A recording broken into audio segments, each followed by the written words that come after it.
साथियों, हमारे सर जी ने बहुत बड़ी इतिहास हमारे सामने रख दी है। शायद आप लोगों को पहली बार सुनने को मिला होगा।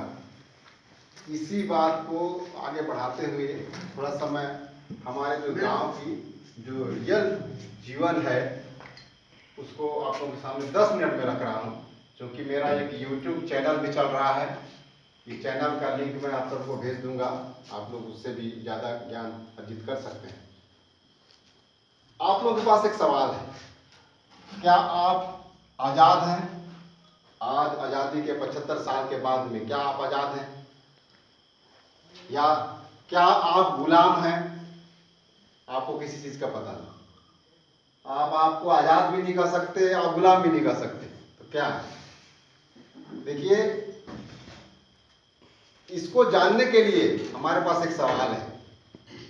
आप जिस गांव से भी आए होंगे, अपने गांव में एक हक अधिकार ऐसा बता दीजिए जो कि आपका बचा है, पहला। दूसरा, जिस गांव से भी आए होंगे वहां एक संसाधन बता दीजिए या एक धन बता दीजिए जो आपका है।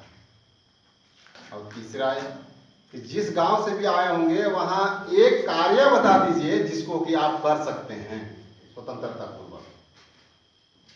तो आप अगर रियल में देखिएगा गांव में, तो एक हक अधिकार आपका नहीं बचा, एक धन संसाधन आपका नहीं बचा, एक भी कार्य आप अपने मर्जी से पूरा समाज पूरा गांव मिल के नहीं कर सकते। अगर एक आदमी को सांप ने काट दिया तो आप लोग प्रमाणित कर सकते हैं? नहीं। तो अब बताइए हमको, क्या आजाद है कि गुलाम? जिस गांव को हमारे पूर्वजों ने बसाया, सीमा सरहद बांध के, ठीक है, ये जंगल रहेगा, जमीन रहेगा, यहाँ पानी रहेगा, ढोड़ी रहेगा, तालाब रहेगा, जगौठान रहेगा, ये चरना रहेगा, ऐसा व्यवस्था किया ना। अब उस सीमा क्षेत्र के अंदर का सारा धन संपदा हमारी है, हम आदिवासियों की है, हम मूल निवासियों का। लेकिन मुझे ये बता दिए कि आपके गांव में जो जंगल है क्या वो आपका है? आपके गांव का जो खनिज है वो क्या आपका है? आपके गांव का जो जमीन है क्या वो आपका है? आपके गांव में जो पानी है वो क्या आपका है? आपके गांव में जो जानवर है या जंगली जानवर है वो क्या आपका है? आप जो खेती किसानी करते हैं, जो फसल उगाते हैं, क्या वो आपका है? उसका रेट बनाने वाला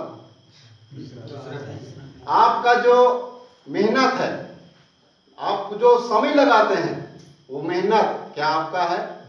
आपका जो समय लगाते हैं वो समय क्या आपका है? आप सभी लोग के पास संतान होंगे, वो संतान पैदा किए हैं, क्या हुए आपके हैं? आपकी बात मानते हैं?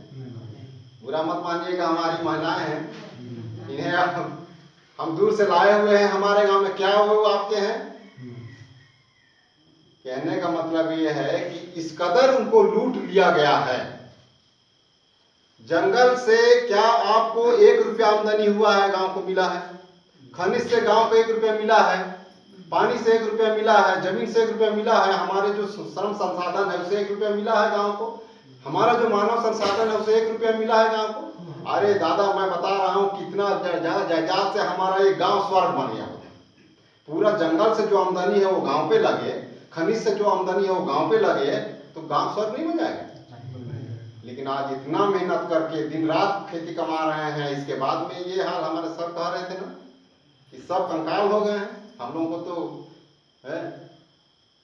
हिष्ट पुष्ट होना चाहिए ना। तो ये जो षड्यंत्र है, हमारा सब कुछ लूट लिया गया है, इसको आप समझने की जरूरत है। इसको बगैर समझे आप करते करते मर जाइए, आप बच्चे पढ़ाते पढ़ाते मर जाइए। आप अपने लिए नहीं पढ़ा, किनके लिए?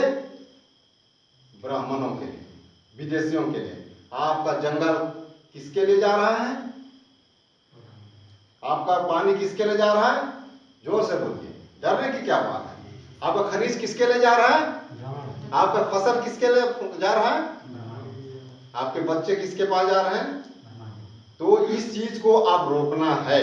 रोकना चाहते हैं?